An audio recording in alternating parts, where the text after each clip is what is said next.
గుమగుమల వంటలే వంటలే తెరకొట్టే కారం రంగు రుచి ఆచి కారం పొడి.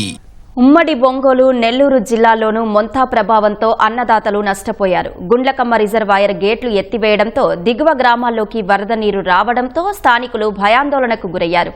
మరోవైపు అల్పపీడన ప్రభావంతో కురిసిన వర్షాలతో అన్ని రకాల పంటలు నీట మునిగాయని రైతులు కన్నీరు మున్నీరవుతున్నారు. మొంతా తుఫాను కారణంగా నల్లమల్ల అటవీ ప్రాంతంలో కురిసిన వర్షాల కారణంగా గుండ్లకమ్మ ఉధృతంగా ప్రవహిస్తోంది. వరద ప్రవాహం కారణంగా లోతట్టు ప్రాంతాల ప్రజలకు నిద్ర లేకుండా పోయింది. ప్రాజెక్టు భద్రత దృష్ట్యా నీటిని కిందకు వదిలారు. దిగువన కొన్ని గ్రామాల జలదిగ్బంధంలో చిక్కుకున్నాయి. ప్రజలు బిక్కుబిక్కుమంటూ ఇళ్లలో భయంతోనే ఉన్నారు.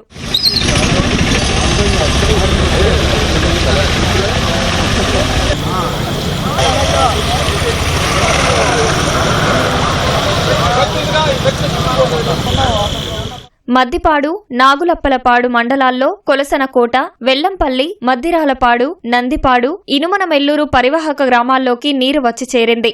ఆయా గ్రామాలకు రాకపోకలకు కూడా తీవ్ర ఇబ్బంది అయ్యింది. ఒంగోలు, చీరాల మధ్య 214A జాతీయ రహదారి మీద నుంచి నీరు ప్రవహించడంతో ప్రజలు భయాందోళనకు గురయ్యారు. ఎనమనెల్లూరు ఊరు చుట్టూ గమ్మిని మద్రాలపాడు ఊరు చుట్టూరు గమ్మిస్తుంది. ఆ ఎనమనెల్లూరు రోడ్లో 6 అడుగున్నరే ఉన్నాయి. ఇప్పుడేమో 4 అడుగులు దాకా ఉన్నాయి ఈ రూట్లో. ఇప్పుడేమో రోడ్డు పైకి వచ్చి మద్రాలపాడు కూడా వెళ్ళిపోతాం. ఇక్కడ 2 గ్రామాలకి రాకపోకలు నిలిచిపోయినాయి సార్. పక్కన ఉన్న ఎల్లమెల్లూరు గ్రామానికి కూడా రాకపోకలు ఆగిపోయింది. ఇదే వాటరు ఇట్లాగనే ఉంటే పర్వాలేదు, ఇంకా ఎక్కువ రిలీజ్ చేస్తారని చెప్పేసి సమాచారం ఉంది. 2 వైపుల నుంచి చీరాల నుంచి ఒంగోలు వచ్చేటటువంటి ట్రాఫిక్, ఒంగోలు నుంచి చీరాల వచ్చేటటువంటి 2 వైపుల ట్రాఫిక్ కూడాను ఆపుకోవాల్సి వస్తుంది. అత్యవసరమైనా కూడాను కొన్నిసార్లు ఇబ్బంది కావచ్చు. ఆల్టర్నేటివ్ రూట్ ఏదన్నా చూసుకుంటే మంచిదని చెప్పేసి కోరుతున్నాను.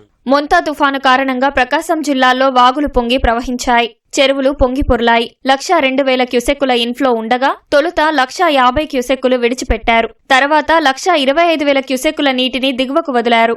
దీంతో దిగువన ఉన్న పంట పొలాల్లోకి వరద నీరు చేరి తీవ్ర నష్టం ఏర్పడింది. పొగాకు, నారుమళ్లు, జామ, సపోటా పంటలు నీట మునిగాయి. గతంలో ఎప్పుడూ ఇంతటి ప్రవాహం లేదని చాలా నష్టపోయామని రైతులు చెబుతున్నారు. దిగువ ప్రాంతంలో ఉండేటువంటి జామ తోటలు కానీ, అలాగే మిగిలినటువంటి మిరప పంటలు అటువంటి పూర్తిగా తోటలు మునిగిపోయి, సపోటా తోటలు కానీ రైతులకు చేతికొచ్చేటువంటి పరిస్థితుల్లో రైతాంగం తీవ్రంగా నష్టపోవడం జరిగింది. గ్రామంలో ఉన్నటువంటి వాటర్లోకి నీళ్లు వచ్చేసి కూడా వాళ్ళు పూర్తిగా నిరాశ్రయులవడం జరుగుతుంది. ఊరు ఎంట్రన్స్ లో కానీ అటు ఆ సైడ్ కానీ మొత్తం చుట్టుముట్టడం వల్ల కొంచెం ఇబ్బందిగా ఉందండి. అటు ఇటు దాటని కొంచెం కష్టంగా ఉంది.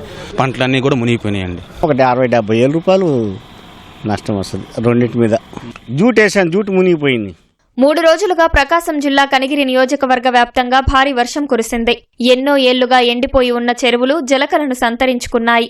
వాగులు, వంకలు ఉధృతంగా ప్రవహించాయి. స్థానిక ఎమ్మెల్యే ఉగ్ర నరసింహారెడ్డి 6 మండలాలలో సుడిగాలి పర్యటన చేశారు. ప్రమాదకరంగా ప్రవహిస్తున్న వాగులు, వంకల వద్దకు వెళ్లి ప్రభుత్వ సిబ్బందికి సూచనలు చేశారు.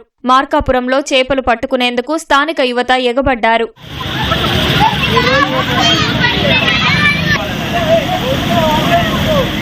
మొంతా తుఫాను ప్రభావంతో నెల్లూరు జిల్లాలోనూ విస్తారంగా వర్షాలు కురిశాయి. భారీ వర్షాలకు రైతులు తీవ్రంగా నష్టపోయారు. అరటి, తమలపాకు తోటలు దెబ్బతిన్నాయి. పొలాల్లో మోకాల లోతు నీరు చేరడంతో రైతులు ఇబ్బంది పడుతున్నారు. ఎకరా అరటి సాగుకు 1,00,000, తమలపాకు సాగుకు 2 లక్షల వరకు ఖర్చు చేశామని రైతులు తెలిపారు. చేతికి అందివచ్చే సమయంలో నష్టపోయామని చెబుతున్నారు.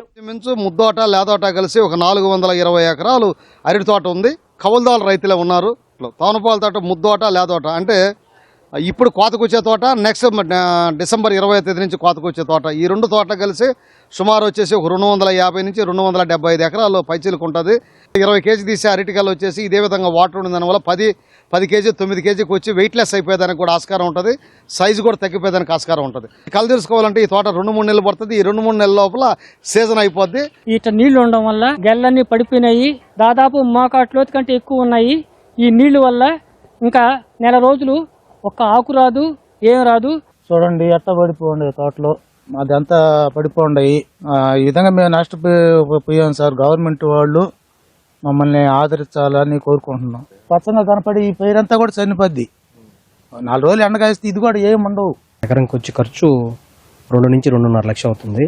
గాలివానల వల్ల తోటలన్నీ కొంచెం ఇబ్బందిగా మారిపోయినాయి. లేదోట్లకి మొత్తం ఖర్చులు పెట్టేస్తున్నాము. ప్రభుత్వం దయచేసి మమ్మల్ని ఏదన్నా ఆదుకుంటుందని కోరుకుంటున్నాం. పెన్నా నదిలో కొట్టుకుపోయిన బోట్లను జిల్లా కలెక్టర్ ఎస్పీ పరిశీలించారు. ఎన్డీఆర్ఎఫ్ బృందాలు రంగంలోకి దిగి వాటిని బయటకు తీశాయి.